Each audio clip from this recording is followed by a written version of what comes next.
Hello. বাজান। আসসালামু আলাইকুম। বাজান, ভালো আছিস তুই? আপনি কে বলতেছেন রে? স্থান কাল পাত্র সম্বন্ধে তুই অবহিত নিশ্চয় হবে বাজান। আগে আমার দুটি কথা তুই শুনে রাখ। স্টান তো আসে আমার ঘর আর কি। তুই কি শুনতে রাজি বাজান? শুনতে তো রাজি, কান আসে রে, শুনতে রাজি কিলে নইতে মনে।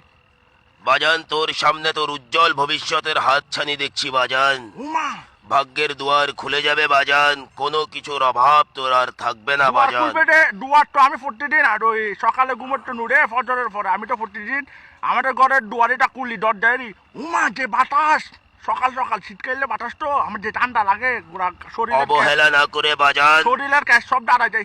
দুটি কথা আমার শুনে রাখ বাজান। আচ্ছা বলো নি। তোর লাভ বই কি ক্ষতি তো হবে না আর বাজান। না, না, এটা এতটুকু ঠিক তুই আছে, ভরসা তুমি- রাখতে পারিস আচ্ছা রাখলাম এরি, বলো নি। বাজান। তোর সামনে তোর উজ্জ্বল ভবিষ্যৎ হাতছানি দিচ্ছে বাজান। ভাগ্যের দুয়ার খুলে তোকে সকল সুখ সমৃদ্ধি তোকে আলিঙ্গন করার জন্য অপেক্ষা করছে বাজান। আলি আল্লে আল্লাহ রেডি মোমাটা ইয়ার দোয়ান করে ডাইলে সংবাদ রেডিকে মোড়ে দোয়ান করে ডাইলে দোয়ান।